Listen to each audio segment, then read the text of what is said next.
Not too long ago I released the complete gaming creepypasta Iceberg. I covered some of the most well-known stories, the good, the bad, and the terrible. These stories were so important to shaping the type of content that I love. From Ben Drowned in NES Godzilla to Sonic.exe in The Perfect Game, these creepypastas were always a treat for me to read or listen to, which is why I was very surprised I'd forgotten about the plethora of other gaming creepypastas that flooded the scene in the time when the genre was most popular. That iceberg is complete, but there's room for another. This is the Gaming Creepypasta Iceberg Continued. It'll cover all those stories that never made it into the original Iceberg video. There's some fan favorite sequels and excellent lesser known stories. Before we start, I ask that you consider subscribing to the channel and leaving a comment with your favorite gaming creepypasta. I love to see what other people have as their favorites. As for me, I've always loved the Princess creepypasta. Also, you can follow me on social media and support me on Patreon. Links to everything are in the description of the video. Everyone, welcome to the Gaming Creepypasta Iceberg Continued, Part 1.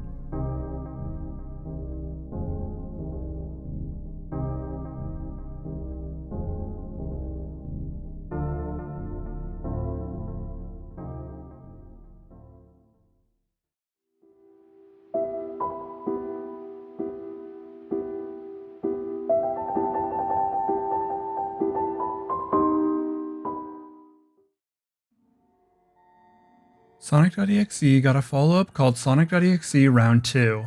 Unlike Sally.exe, this one was an official follow-up by the original creator. Creepypasta is told through the journal entries of a man named Derek Green. Derek and his sister Chelsea were both detectives that worked cases together.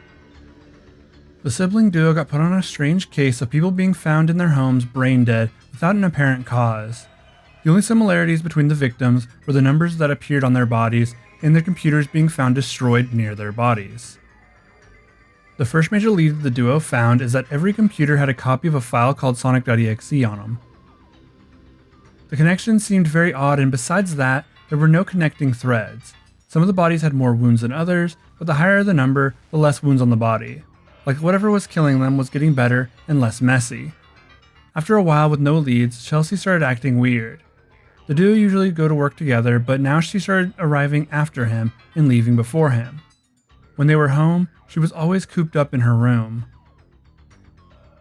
This went on for weeks before she didn't show up for work one day. Derek carefully opened his sister's room and found her lifeless body.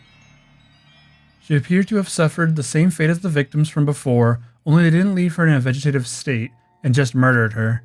After the funeral, Derek was removed from the case, which he argued against.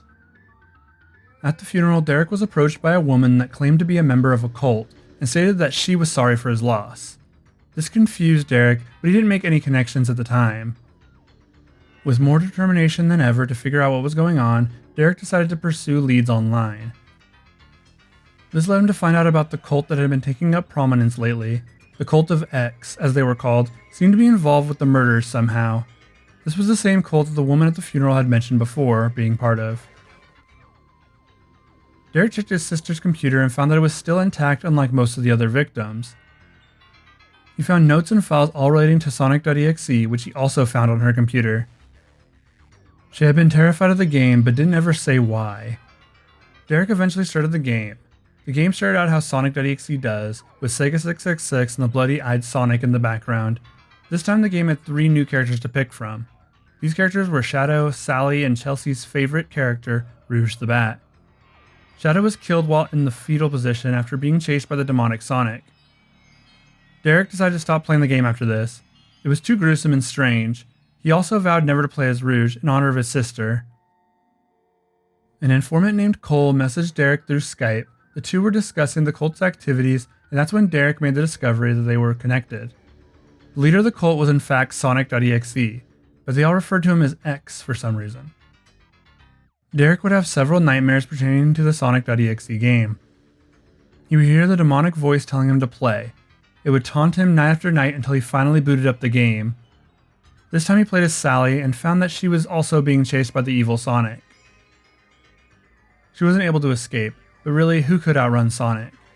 Her eyes were stitched shut, and she was smiling as Sonic.exe snapped her neck and she fell to the ground. The game closed in on her face before cutting back to the character select screen. Derek turned the game off again. He couldn't bring himself to finish the final character's story.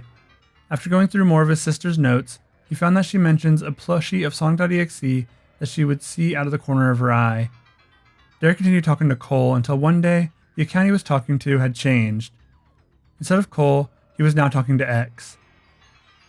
The only message he received from the new X account was a message that stated that Cole was cheating.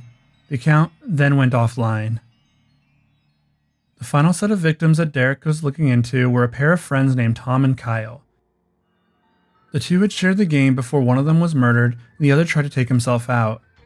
Derek decided it was time to finally face the cult himself. The creepypasta ends with Derek's boss talking about how he died and that he now believed him about Sonic.exe and the cult. This creepypasta is a very weird follow-up to the original.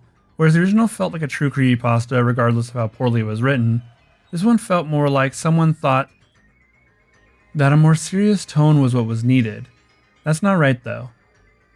The only thing that kept the original story from being the worst was how campy and fun it was. The idea of an evil Sonic that comes to life and kills anyone who plays his games isn't really scary, but it's a fun idea. Creepypastas don't always need to be realistic or scary. Sometimes they can just be fun and a little eerie. Overall, the Sonic.exe concept is great and has potential, but this story does not.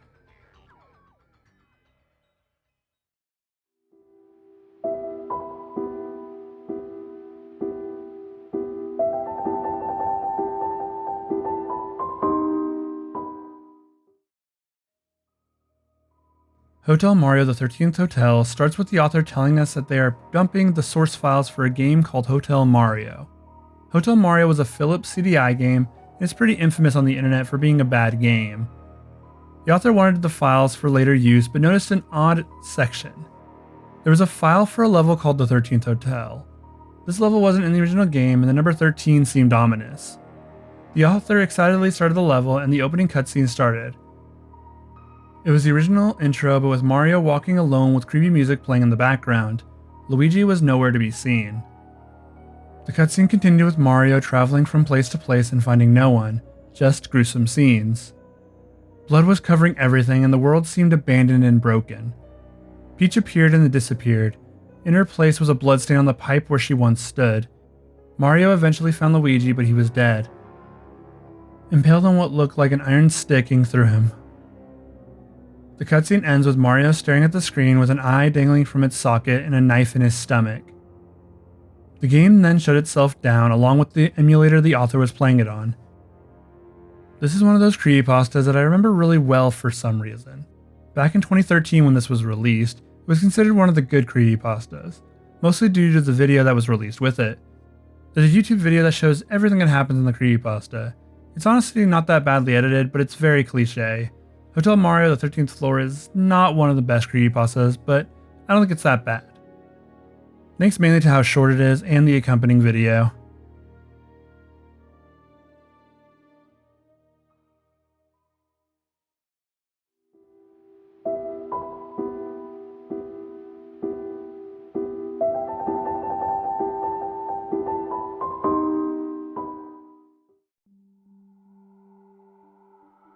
The Ratman creepypasta starts with the author lamenting on the nightlife of Liberty City.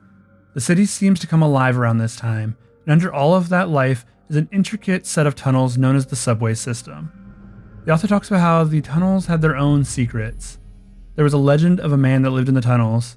He could run faster than most, and he was covered in thick fur. The man had the face of a rat, and this is the story of the Ratman of Liberty City. The Ratman legend made the author uncomfortable with their nightly rides on the subway. A few of their friends also had to ride on the subway, and one specific friend named Jordy used to ride home with them. One day the train broke down and left everyone on the tracks stranded. The train was pretty close to a maintenance exit, and so Jordy told the conductor that he would just leave through that and catch the cab home. Jordy wasn't seen again until 4 a.m. where police found him walking down the street, dazed and confused. Jordy was covered in some orange goo, but otherwise seemed physically alright. Jordy was really quiet after that. He would say a few words at work, but he was mostly silent. When he did speak, he wouldn't talk about what happened that night. He seemed to want to forget. A week later, while the author and Jordy were alone together on a lunch break, Jordy spoke. I saw the Rat Man. The author wasn't sure if he'd heard him right, but let him continue. I fought him actually. Jordy's eyes fell to the floor. He just came running at me and started to attack me. He scratched and clawed at me. What happened next? The author asked. I had to stab my thumb into his eye to get him to stop. After that, he ran off, but I'm certain he didn't die. Jordy paused. He's still out there somewhere, and I need to finish him off. After this conversation, Jordy seemed to change. He talked more, but all he would talk about was the Rat Man. Every other sentence was about how he was going to find and finish off the Rat Man. The Rat Man had become an obsession. One day, Jordy just didn't show up to work. He didn't call in sick, he was just gone, like he'd never existed. A few of the author's co-workers got together and planned to go to his place after work. The author was included in that as he was really good friends with Jordy. They were all worried about him, but none more than the author. When they arrived, they found police vehicles and officers surrounding the building. Apparently he had run off into the tunnels and hadn't returned to the apartments in 3 days. One of the neighbors had noted that it was odd that he'd taken only a small backpack and left. The last known sighting of Jordy was by some of the homeless population that say they saw a troubled man running into the tunnels with a flashlight. The sightings of the Rat Man still persist to this day, but now there's also been reports of a strange light bouncing off the walls of the tunnels late into the night. GTA 4, like most of the GTA games, has loads of urban legends about their world. In this case, the urban legend of the Rat Man. The Rat Man is a supposed entity that can be found in the subway tunnels late at night in the game. This creepypasta is based on that urban legend, and it's honestly not bad. It covers the original urban legend and tells a very compelling story from a character in the game. The story could have focused on the Rat Man a bit more, as we only got a few passing moments with the entity. The idea of it attacking his friend and then turning his friend into a new urban legend was unique though. I would say this one is definitely worth reading, and if you feel so inclined, you could even take to the tunnels underneath Liberty City and try to find the urban legend for yourself.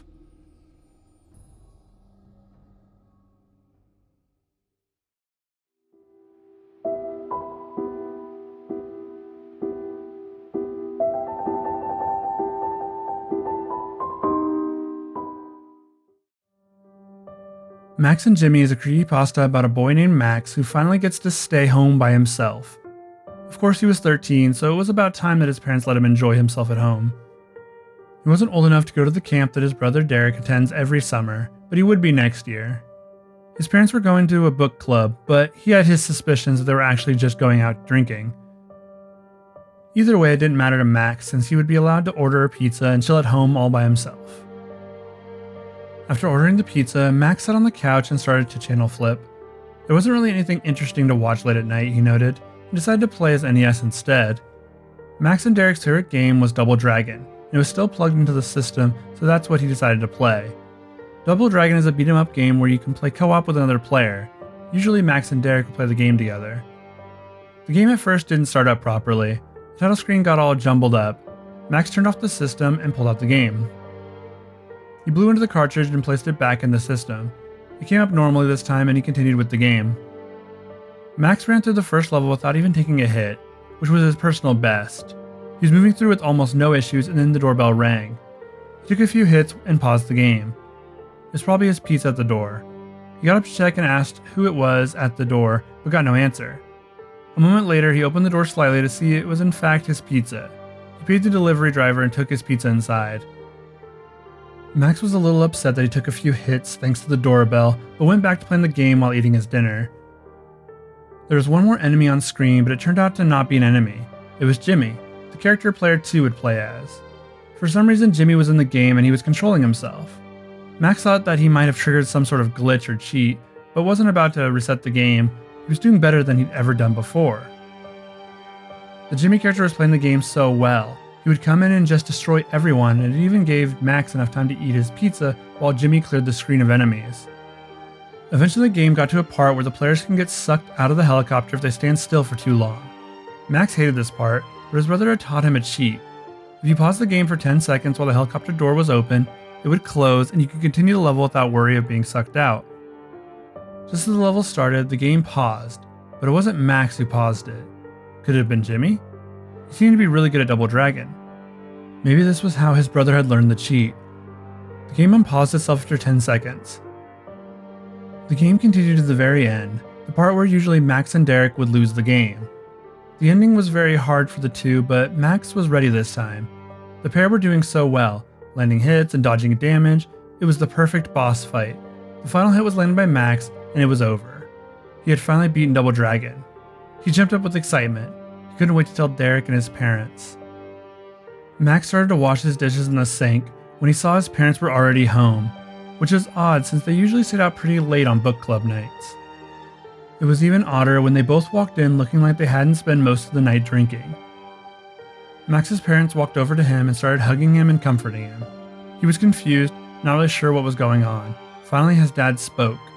"Max, there's been an accident." That's when Max found out that something bad had happened to Derek at camp. His brother was dead, and now he was alone. Max turned and stared at the NES. This creepypasta feels like it could have been an episode of Are You Afraid of the Dark? It just has that feeling to it. I like the build-up of the story, even if it was a little slow. Now for the ending. I think it was more sad than scary. I felt like it's a good story still, but it just wasn't really scary or campy enough for me. It was overall a fine creepypasta and worth checking out if you don't mind the somber ending.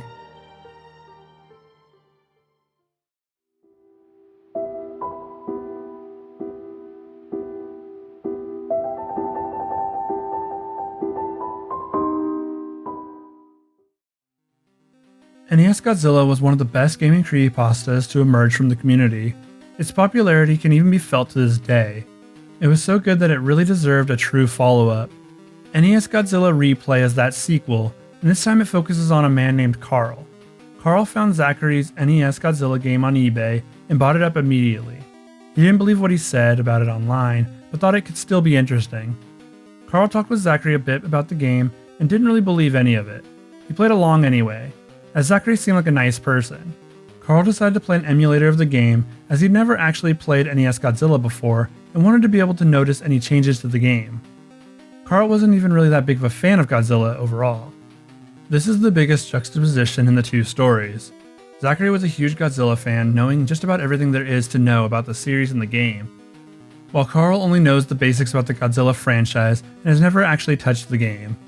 Carl starts the game and notices a difference right away. The main menu only has two options available: New Game and Password Game. Those are the only two options available to him. He presses New Game and it starts. The title of the first level is The Earth, and the game board that follows is rather small and seemingly covered in tree icons and weird red shapes. The boss monster looks like a dinosaur and not like an actual Godzilla villain. When Carl selects the first tile, he sees that he's not actually playing as Godzilla, but instead is a random dinosaur. This must take place before the first Godzilla, he thought. As a regular dinosaur, he wasn't able to shoot fire, and the only attack he could really use was to claw or bite. The first battle is against a Triceratops. This fight is timed at 1 minute, and a nuke can be seen hanging in the air behind the battlefield. It seems that this is the origin story for Godzilla. After the fight, a short cutscene plays that shows Godzilla's transformation. With that level complete, the game goes back to the main menu with a new option: Continue or Password Game. The next world that Carl played was called Gelid. Gelid appeared to be a snow and ice-themed world. The first level on the map was called Tundra, and it was covered in snow. It was actually a pretty looking level. Near the end of the level, a snow flurry rolled in that made the game almost impossible to see. Carl kept moving to the right until the level ended. The next world that came up was called Ice Cave. The level is pretty self-explanatory. It's an ice cave with enemies that you'd expect to be in an ice-themed level. There was one annoying enemy though, the Ice Spitter. They shoot ice breath attacks at Godzilla that freeze him in place. Carl met some unusual monsters in this world. He even met two that didn't attack him. One of those monsters asked for his help, and he blurted out sure. The monster then thanked him, and this was odd. Carl hadn't touched the game, yet the monster responded to him as if he had. Was the game able to hear what he said? Could everything Zachary had said be true? The world ends in a big boss fight against this Cyclops-looking statue creature. The fight was tougher than Carl expected, but he was holding his own. When the monster picked up Godzilla, Carl saw his chance. He unleashed a heat beam attack directly into its face. With that last attack, the fight was over. After the fight, a stone door appeared on the screen. It had 7 empty slots on it, but one started to fill with the icon of the monster that Carl had just defeated. I'm going to end the creepypasta here, as Godzilla NES Replay is pretty long, and I don't want this entire video to be a majority of that story. It's shaping up to be a pretty good creepypasta though, as it's not quite done yet. The story has a lot of hype, and it has a lot to live up to. Red is probably one of the most memorable enemies in any creepypasta, let alone a gaming creepypasta. I'm sure Cosby Daff will do a great job with this story as well. On to the next one.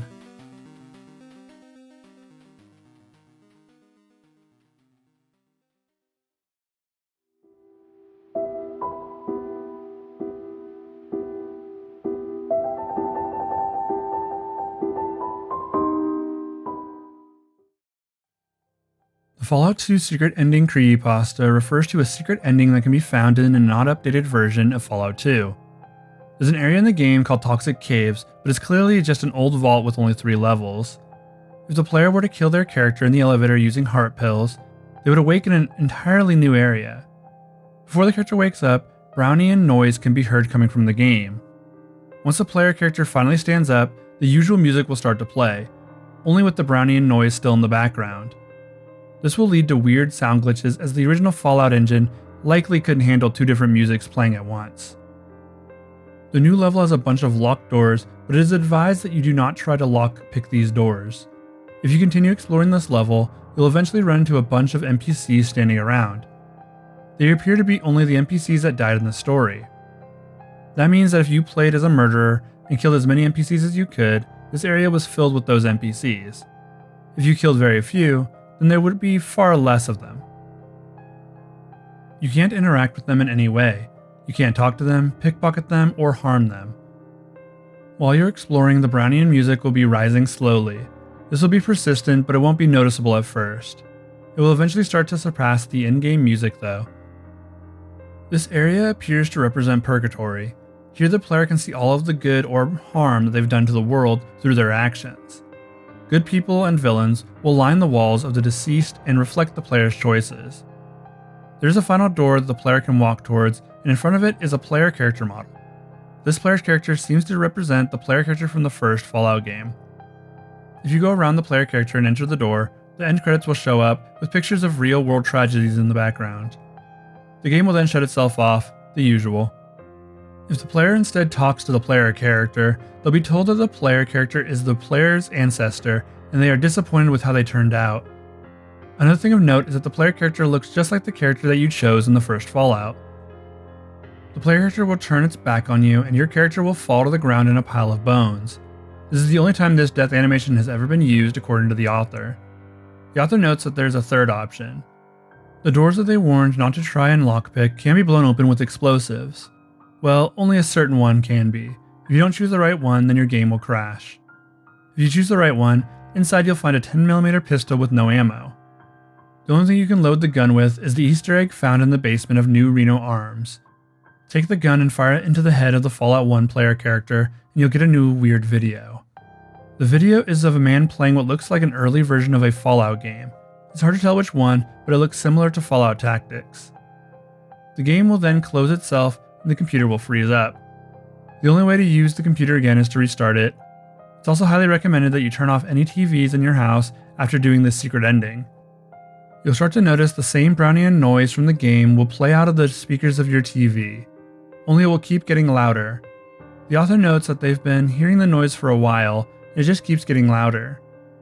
The Fallout 2 secret ending creepypasta isn't bad. It sets up its premise really nicely and is told in an engaging way. It really sticks to that creepy vibe that works really well with gaming creepypastas. There is a section that refers to a real-life tragedy that happened during World War II that kind of took me out of the story. I know a lot of creepypastas have done this trope where they will reference something from the real world as some kind of shock factor, and it hardly ever works. Overall, it's a good story with an unusual premise. I kind of like the ending where it's vague enough to be creepy and doesn't explain itself away. I really like mixing the supernatural horrors in with the gaming ones.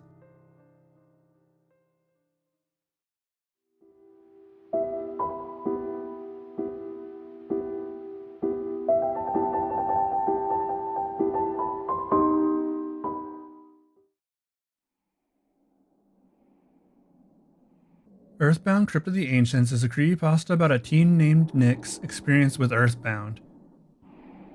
Earthbound is an SNES JRPG, and it happened to be the only game that Nick found that he loved. Most other games just didn't catch his interest. Nick actually wasn't that big of a fan of video games. He'd played a few at friends' houses, but nothing really caught his eye, until one of his friends let him play Earthbound at his house. He absolutely loved the game. Nick loved the game so much that his friend let him borrow it in the console while he went on vacation. Nick was ecstatic, and quickly raced home to continue playing the game. It wasn't long before Nick had finished the game and was raring to start it up again. One day Nick arrived home from his part-time job to find that his dad had accidentally stepped on Earthbound and broke it. He was devastated, but more so that he would have to explain everything to his friend. Luckily, a commercial had come on TV earlier that day that had shown a local game store that could fix up game cartridges for cheap. Nick got on his bike and rode to the shop immediately after jotting down the address. The game store was everything that a good local game shop should be. It had wall-to-wall games on display. There were some card games and tables to play said card games. There were even some arcade machines located against one of the walls. Nick went up to the front counter and asked to get his game repaired. They took down his name and grabbed the game from him. They told him they could fix it by tomorrow, and he could come back to pick it up then. Nick gave the cashier, Bill, the money, took off on his bike. Glad that he wouldn't have to explain to his friend what happened. The next day, Nick went to pick up the game. He was told that they never received it. He wasn't on the list of game repairs, and they didn't have an employee named Bill working there. Nick was disappointed, but the guy working there said he would call him if he heard anything. 3 days later, Nick's dad got a phone call about the game being ready. Nick rode his bike over and was shown the fixed game cartridge. He didn't ask any questions about the game and just left to go play it again to make sure it worked. The game appeared to be in perfect working order. Nick decided that he would play through it all the way through to see if it had any technical issues or anything. It was the least he could do since he basically broke his friend's game. The game played as you'd expect until Nick got to the part of the game where you get captured by zombies. The usual scene has some goofy 8-bit noises, but this time, Nick could hear what sounded like punches and rope being tied. When the black screen loaded back in, Ness and Paula were tied together back to back. They looked visibly shaken, but Paula looked much more scared. Paula then used her telekinesis to talk to Jeff and tell him where to find them. The game continued with Jeff, but gave him a Desert Eagle as a weapon. He was able to one-shot most enemies with the gun, and the game would literally say he killed them. This was definitely not supposed to be in the game. Jeff eventually made it to Ness and Paula, and Nick was given the option to either save them or kill them. This was definitely not supposed to be in the game. This wasn't the first hint that the game was wrong, but definitely the most egregious. After being freed, Ness walked over to the counter. He seemed to be deep in thought. In the background was what sounded like a low whispering voice. As the voice grew, clawed hands popped out of the wall behind Ness. Paula screamed, but Ness was grabbed and pulled through the wall. A voice kept repeating the crypts. As Ness was dragged away, the other two could do nothing to stop it. Nick eventually had to fight Giygas, the final boss of the game. He beat him. Without Ness, it was really hard, but he'd done it. Instead of the game rewarding him, he had to escape a bunch of clawed hands trying to grab Jeff and Paula. Nick didn't make it very far before being touched by a hand. The game froze for 30 seconds before showing a cutscene of the two being dragged into a pit. It was an awful scene to look at. The next area of the game was called the Cave of Ancients. Inside, Ness was seen chained to a wall. His cage said, "The Cage of Silence." Inside, he was unable to see, hear, or speak. He was sentenced to live forever with pure nothingness, a fate worse than death. 2 more cages showed up. One was for Jeff. Jeff was chained to the wall, and his cage name was the Cage of Evil. He was to be pecked at by crows for all eternity. Paula was allowed to go free. She was not to be punished, and instead would have to live with the fear of knowing the fate of her friends. She would be helpless to save them, but she would be safe. Nick had finished the game. He couldn't believe all that had transpired, but he had seen it all. He went to continue the game and only found a new game was available. Nick returned the game to his friend and asked that he play all the way through so that he could see the craziness that he saw. A few weeks later, his friend told him he had completed the game. As you'd expect, his friend didn't see any of the stuff that Nick had. He was confused, but ultimately expected it. He told his friend that it all had been a joke and continued on with his life. This is a pretty lengthy creepypasta for just being about a disturbing version of Earthbound. The creepypasta had good build-up and wasn't super cliche. It didn't have much of any blood and gore. I'm not sure I understand exactly how the game got to be the way it was for Nick. The game was taken in and repaired by some ominous figure clearly, but it didn't have the same effect on his friend, who played it normally after him. Perhaps the game was somehow altered to play that creepy version before playing the normal game from then on. Once you clear the weird mod, you just get the normal game. Overall, not a bad creepypasta. Gaming creepypastas can be a mixed bag sometimes, but it's good to see some that try something new with a tried and true formula.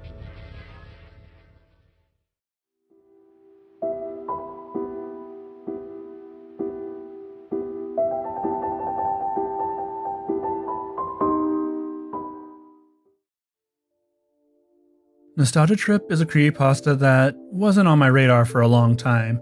I'd heard people talk about it in some horror groups I was in, but apparently it dropped right as the interest in game creepypastas had ceased, leaving it as a true hidden gem in the creepypasta community. Nostalgia Trip is about a college student named Jeremy. Jeremy explains how college isn't all that it's cracked up to be. He mostly puts that down to the fact that most of his learning is done online, so he's not getting that true college experience. Jeremy craved a bit of his old life and so decided to go looking through a box of his old stuff. The box contained many childhood items, including toys, books, and some games. One thing really caught his eye though, his old Nintendo DS. The last time Jeremy had seen this DS was when he was a child. Being a child of the early 2000s, this was by far his most played console. It was a blue DSi and he wasted no time charging it, eager to have those memories flood back. The DSi for some reason had no game in the slot. He fumbled around his box for a minute and found a blank game cartridge. It had no art, nor did it have a title. It was a mystery game, one that he would have to start the console to find out what it was. After it had charged for a bit, Jeremy clicked on the device. Memories swarmed him as the DS logo flashed on screen. For the faintest moment, he was a child again. The main menu came up with the title of the game appeared, Township Village. Jeremy smiled and nostalgia was the strongest it had ever been. It was a game he hadn't seen or heard about in years. Township Village is a game that closely resembles Animal Crossing. The main difference was that you could create your own villagers rather than having different ones move in. The game focused on town building and daily life stuff. The most interesting part of the game to Jeremy, though, was the ability to write down notes in an in-game journal. This always made the game feel very personal. He opened his journal to read what was in it and saw a weird note. I played with Mr. O today. Who was Mr. O? Jeremy continued exploring his house and found another room in his house labeled Mr. O's room. Once inside, he saw a very tall NPC, literally so tall that he was towering over Jeremy's character.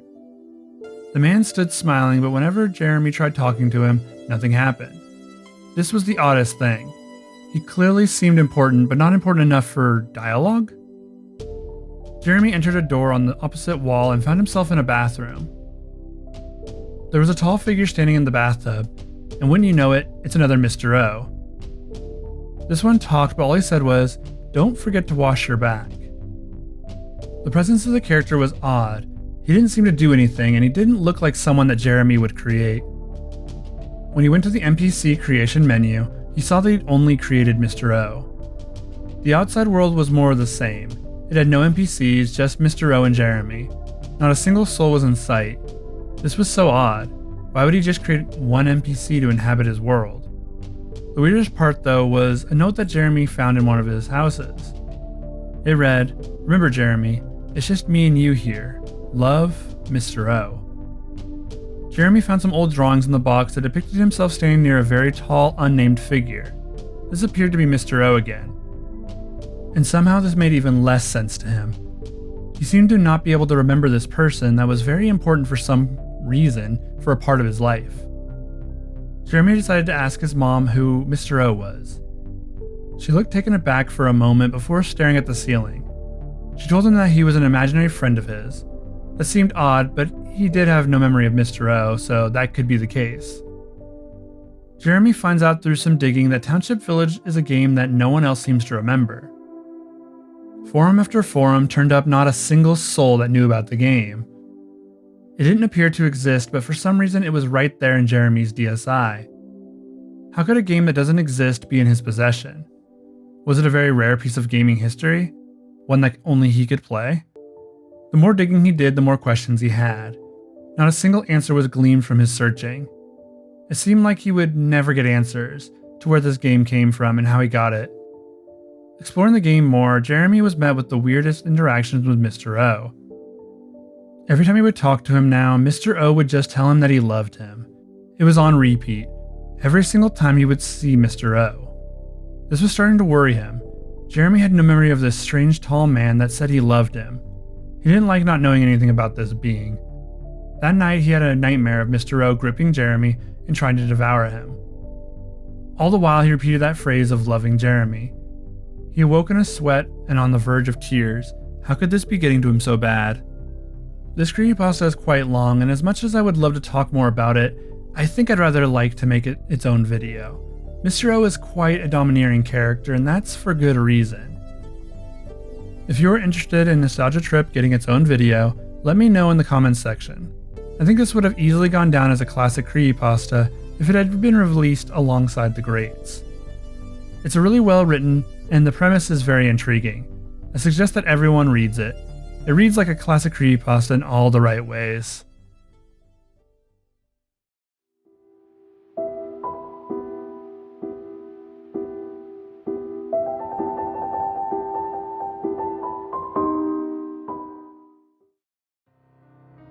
Glitch Final Days is a creepypasta about a game called Glitch.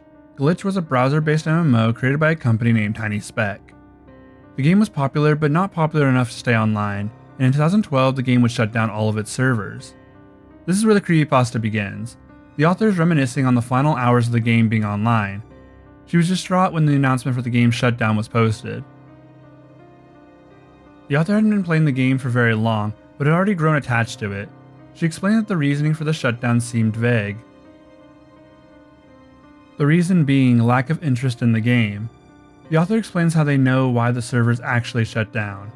It was something they needed to jot down, something they wanted to desperately forget.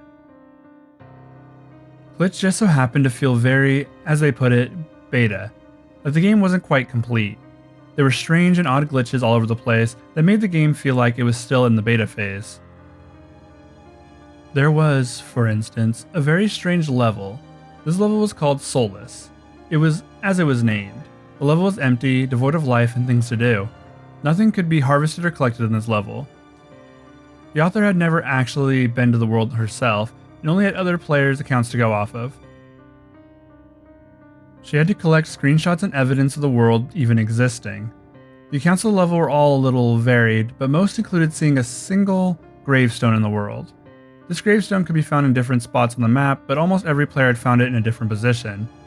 When looking for screenshots of the tombstone, the author noted that she couldn't find any. The author looked for clues wherever she could find them. The main area would be in the game itself, which offered lots of lore and mysteries. The biggest clue, though, would actually come from Twitter. A tweet talked about wanting the number of giants, who were essentially the gods of Glitch, to be a prime number. They also mentioned wanting the number to be meaningful in some way, which likely meant the number would be a prime number and would have to hold some sort of cultural significance. That is the line of thinking the author went with. The game had 11 giants, which is a prime number, but 11 didn't seem to hold any significance. This could mean that there's an unknown giant or two in the game.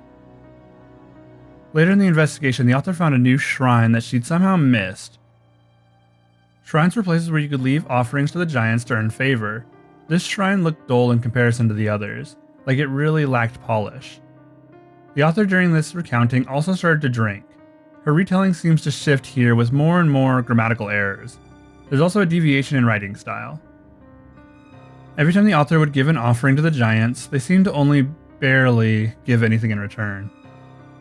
This meant that she had to donate a lot more before anything even happened. Something did happen though. The music, quiet at first, started to get louder and louder. The face of the final giant appeared on screen. All of the giants looked like something straight out of the nightmares of H.P. Lovecraft, but this one was different. The last giant had the literal face of death. Not the Grim Reaper, but of something dying. The The face was rotten and decaying, with bugs slithering all over it. The eyes were bulging and the face had 6 mouths. The author noticed that she could hear whispers coming from her computer's speakers. They were unintelligible at first, but slowly she started to understand what they were saying. The whispers were telling her about every bad thing she'd ever done. They whispered some of her darkest secrets, things that no one knew, things that she barely remembered. The voice continued telling her how bad of a person she was, showing every time she'd wronged someone, every date she'd cancelled for selfish reasons. The author's head was swimming until she finally blacked out. She awoke to an error message on screen. She'd been disconnected. Of course she had. That was the last day the server was up. The author found that she had an unusual form of arrhythmia. It wasn't life-ending, and she was glad that was all that happened. She got off easy, she thought. Even though it was all over, she can sometimes see the face of the giant when she closes her eyes, and faintly hears the music. Glitch Final Days is a pretty decent creepypasta. It tells its story very well with loads of detail. It feels like I'm experiencing the end with the author. I have no attachment to the Glitch game, nor did I ever play it when it was available, so being able to partially experience the game through the author's story was cool. The ending is kind of divisive, but I actually think it's pretty creepy. It's not scary per se, but creepy for sure. The idea of a game knowing everything about you has always been an interesting plot point, at least to me. Well, let's move on to the next one.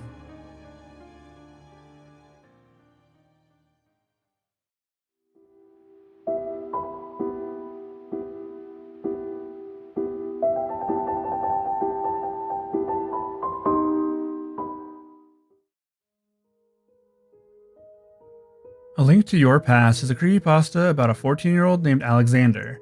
Alexander now lives with his grandparents after the death of his family. He lost his mom, dad, brother, and sister. Alex couldn't help dwelling on the past, or he'd start crying again, so he decided to play some games.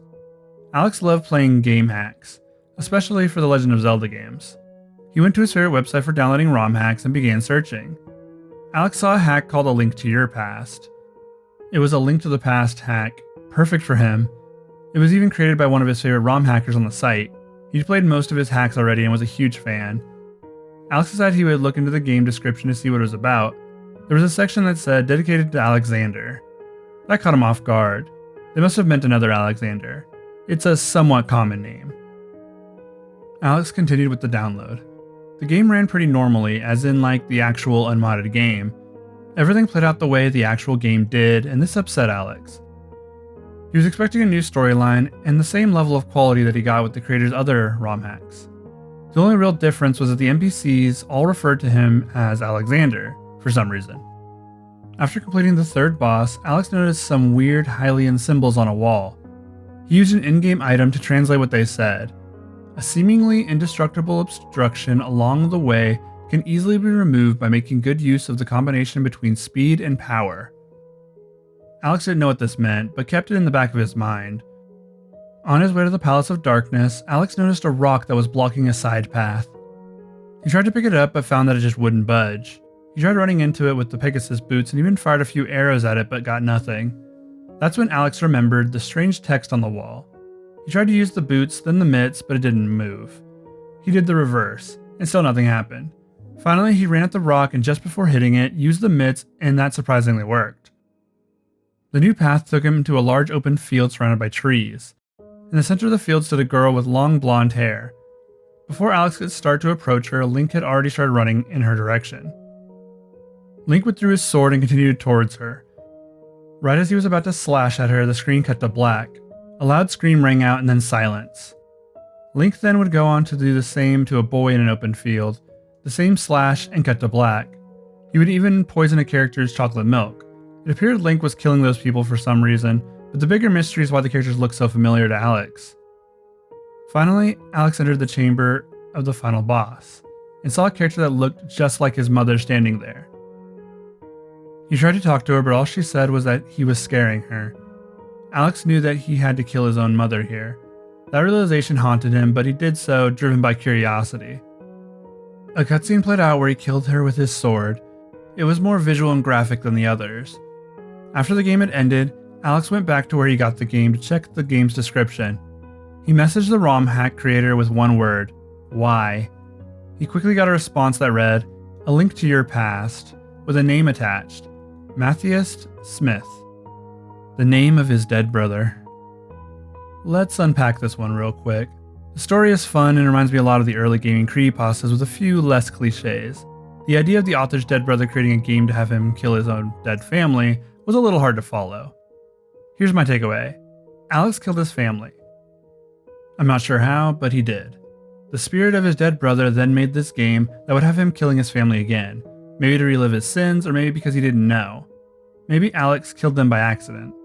That's the only way I can rationalize the ending. It seems like it might need to explain a bit more of what's going on. Even with that, I did enjoy the story. There's some creepypastas that feel nostalgic even if I don't actually remember reading it years ago. And this is one of those. Anyway, let's go to the next one.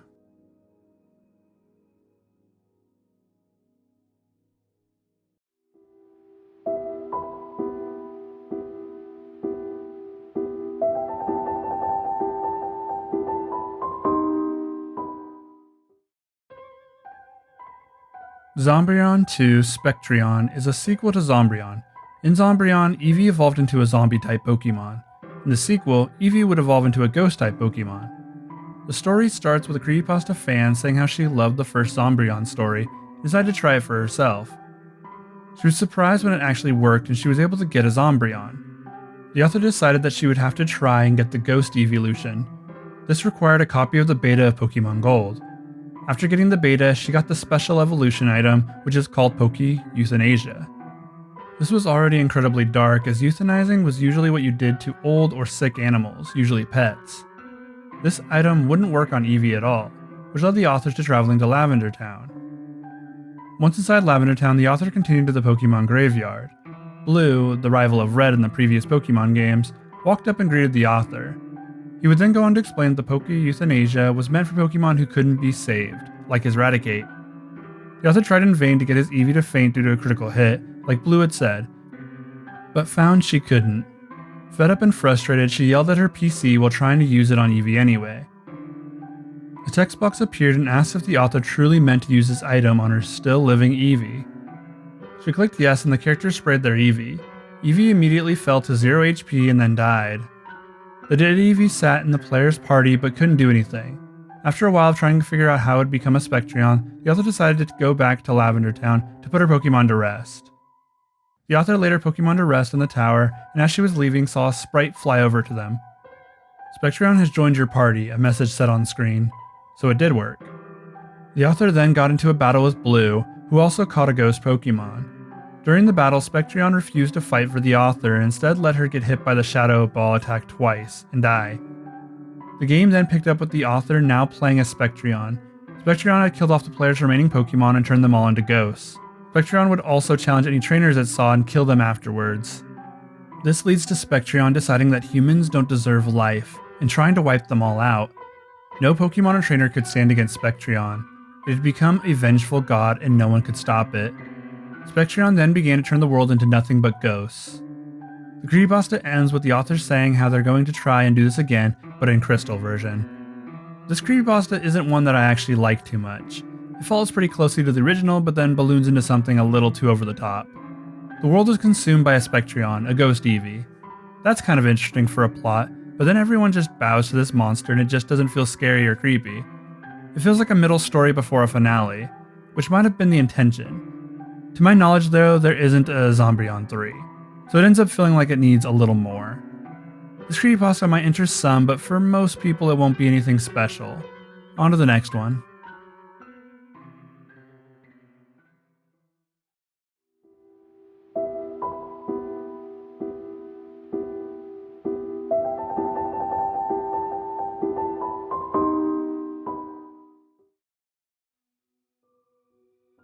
Zelda 3 Prototype is a creepypasta about an unnamed author who is searching for a copy of The Legend of Zelda for NES. His plan was to make a harmonica out of a broken NES cartridge, specifically Zelda. The game shop owner named Thomas said they didn't currently have any Zelda copies for the NES. The author understood and was ready to walk away and purchase one from eBay before Thomas said something. Actually, Thomas started, we do have something. The author looked on as Thomas pulled a smooth cartridge out of the back room. It was a Famicom cartridge. It looked like it was modified to be able to run on the NES though. The author thought about it for a moment before buying it off him for $15. A week later, while the author was waiting for his PC to update, he decided to finally try his new purchase. He pulled the game out of its bag and plugged it into the NES. It worked, and the title screen displayed Japanese text along the side. There was one set of text on the top right corner that was in English though. Zelda 3. That couldn't be. There wasn't a Zelda 3. Had he found a prototype for the game? The author finally got the game started and loaded into what looked like Zelda 1. It was a top-down angle and had Link standing in a room with a fireplace above him. On the right side of the room was a chest. The author walked over to the chest and pulled out a shield. The usual item acquired scene played but with no music. Actually, there wasn't any sound at all, it seemed. Maybe the prototype didn't have any? The author left the house and followed a path south and saw an old man standing next to a water fountain. When he talked to him, all he got was Japanese text, which is what he should have expected. The author decided to move past him and continue down the path. He found himself leaving the town and immediately found a set of stairs at the bottom of a dead-looking tree. He approached it and decided to explore. The sound effect for descending stairs played. This confused the author, who thought that the game was completely silent. It seemed some audio was put in the game. The screen went black for a moment before text started to scroll across it. Along with the text was some ominous sounding music. It was a strange mix, but he thought it was most likely just introducing the dungeon. The level loaded in and only Link plus his health bar could be seen. The room was dark and clearly needed a light source. The music had faded out, but in its place was a weird wailing sound. At first just once, but then it happened again and again in a cycle, it seemed. The author explored the room but couldn't find a switch.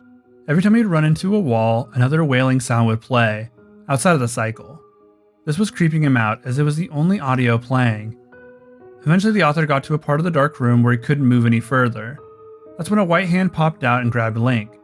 This jump scared the author, who wasn't expecting a wallmaster to grab him. It made sense though, as a way of kicking the player out of the area if they got stuck in the dark. The wallmaster hadn't kicked Link out of the dungeon though. It had actually killed him. This put the author back at the beginning of the game. He had lost his shield though, so he had to go back to the chest to grab it. He opened the chest and received a sword this time. The author followed a different path this time and found that an NPC was blocking the way. He decided he would swing on the NPC and actually killed the man. He fell to the floor and was grayed out. The way was now clear, but the author thought this was very dark for a Zelda game. Even so, he decided to continue forward. The next area was a dark forest. The trees seemed to encroach on all sides. The author continued down the only path he could. Spider enemies had popped out of the trees, but they weren't that hard to deal with. While continuing down the path, the author saw another spider pop out too close for him to react with his sword, and he had to run away. Just as he turned to fight the spider, a white hand popped out of the tree and grabbed it with a wail. The hand slowly crept back towards the trees. The author quickly continued down the path, the fear of a wall crawler popping out of the trees pushing him forward. It wasn't much long after that, another wallmaster popped out at the player. The author started to mash the B button and attack it. He eventually killed it, but wasn't sure how many hits it had taken since he was mashing the B button pretty quickly, and continued to do so even after it died. Continuing south, the author found a single candle sitting on a tree stump. He walked over and grabbed it, and just as he did, the stairs sound played again.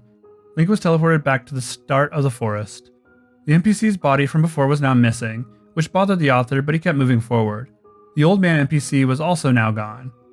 Grabbing the candle must have triggered some event, he thought. The candle would most likely be used as a light source back at the level that he'd found before. He walked back to the creepy tree and approached the stairs. Doing so started the same text scroll as before. The screen loaded back in and the room was completely black. Link held the candle in his hand, but he had to put away his sword to do so. The wailing noises continued as they had before. The author lit the candle and the wailing sound started to repeat on a loop. The room lit up and the walls were covered in ghastly white bodies. They all wailed in an out-of-order unison, and all turned to stare at Link. They all started to reach their hands towards him and continued their awful wails. A wallmaster shot out of the wall and grabbed Link again, before the author could react and pulled him slowly towards the massive bodies. They stopped wailing and flailing for a moment. They all just stared as Link was pulled in. The author shut off the console and removed the game immediately. He had seen enough. He got up and walked into his very well-lit kitchen to catch his breath. He started to collect himself just as he saw something white move just out of the corner of his eye. That's Zelda 3 Prototype. I actually think it's a pretty good creepypasta. It tells a really engaging story that actually is pretty creepy. The author described the world of his game perfectly, I thought, and didn't over-explain anything. I usually like endings like this. It reminds me of the ending of JVK1166Z.esp. In that creepypasta, the creature from the game was tapping on the window of the man who was exploring the world of the game. This time it appears something from the game has come after him. Normally these endings leave me with a bit of a creeped out vibe, which is exactly what I want. For this story, the whole room description and the way the author had to navigate the world of the game was already perfectly creepy, so the ending didn't really feel like it added much. It's not a bad ending by any means, it serves its purpose well enough. I highly recommend this creepypasta to anyone that wants to study how a simple premise can make a really good creepypasta.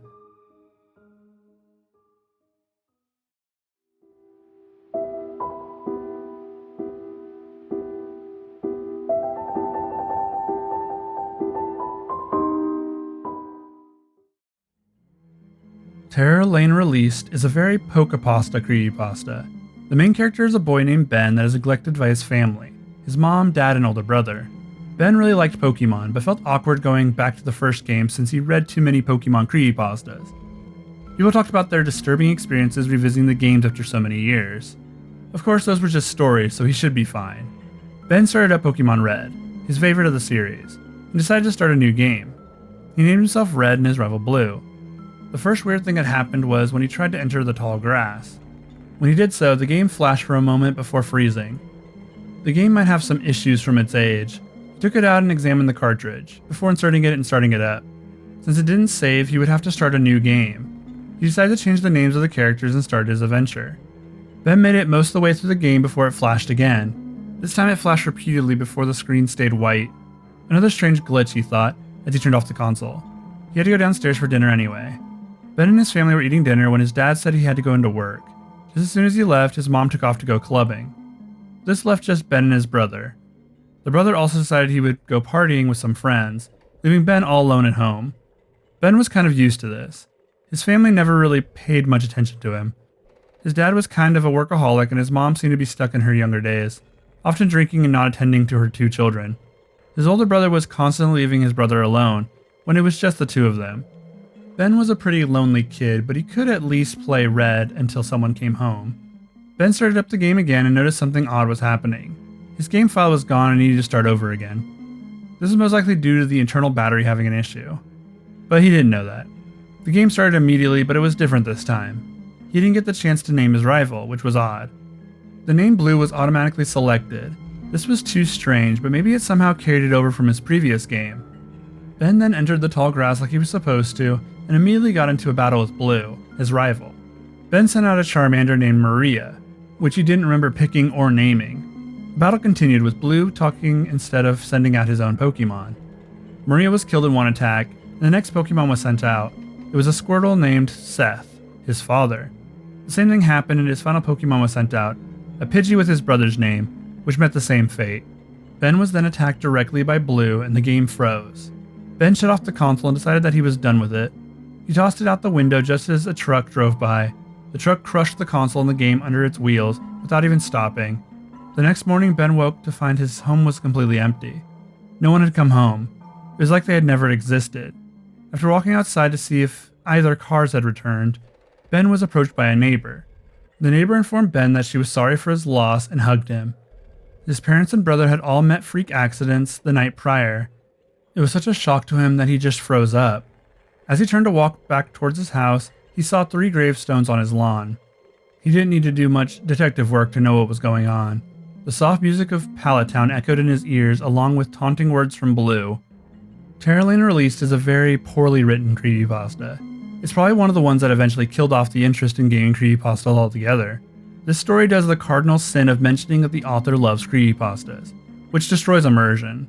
The story feels like many other Pokepastas, as they're called, where it tries to do all the tropes of its peers. The story doesn't really follow any logical progression either, just sort of starting different plot threads when it feels like it.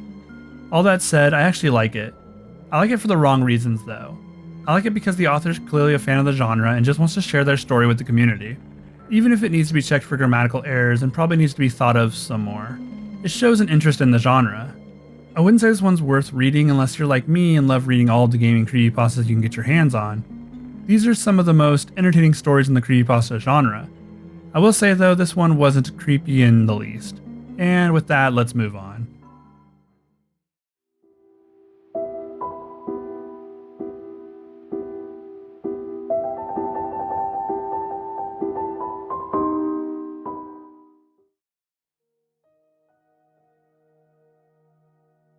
HuniePop Newly Single is a creepypasta based around the game HuniePop. HuniePop is a match 3 dating sim that was very popular for a minute when it first released. Newly Single tells the story of a man named Jeff who likes to play video games and is a bit of a drinker. One day Jeff received a message from a man named Kevin.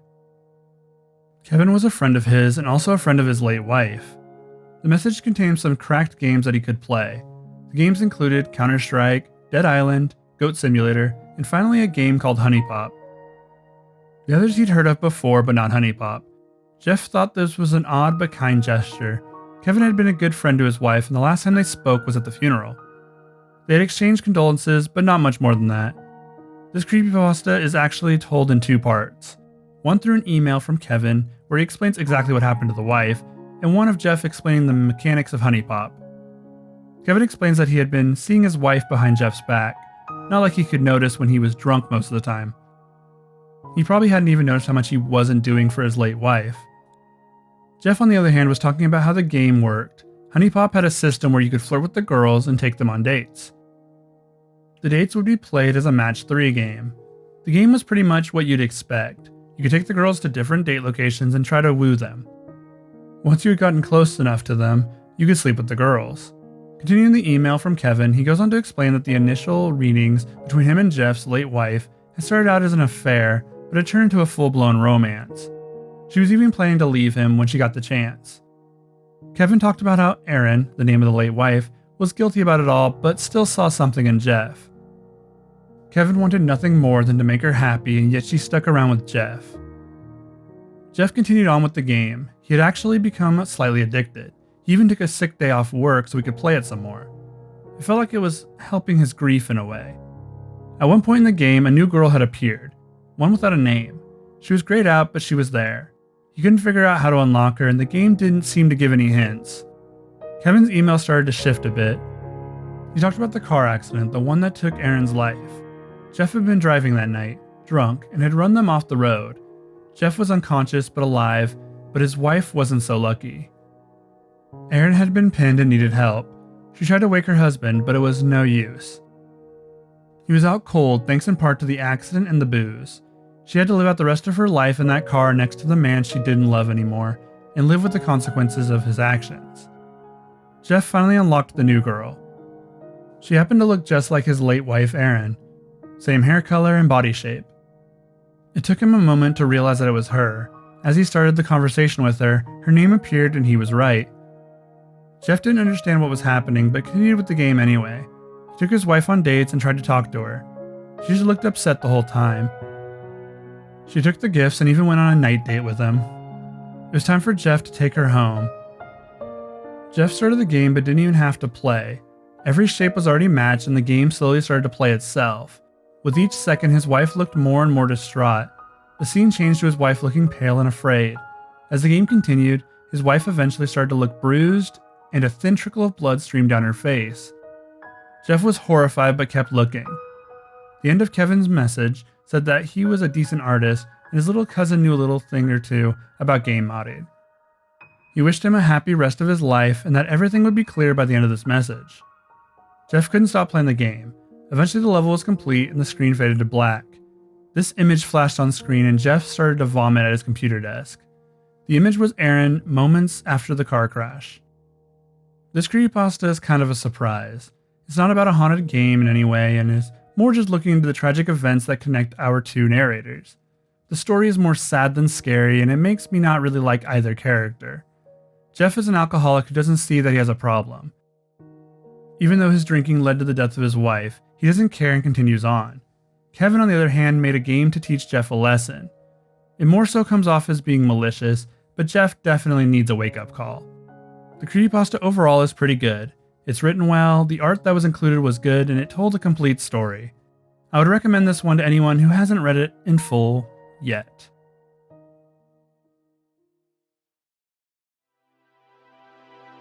Thanks everyone for watching the video and getting to the end. I want to thank my Patreon supporters Blow a Nose and Nora Kingsley. You two helped to increase the quality of the content and help me working on the channel. This has been part 1 of the Gaming Creepypasta Iceberg continued. There's much more to follow as I have barely scratched the surface. Tune in for part 2 soon. I hope you all have a wonderful night.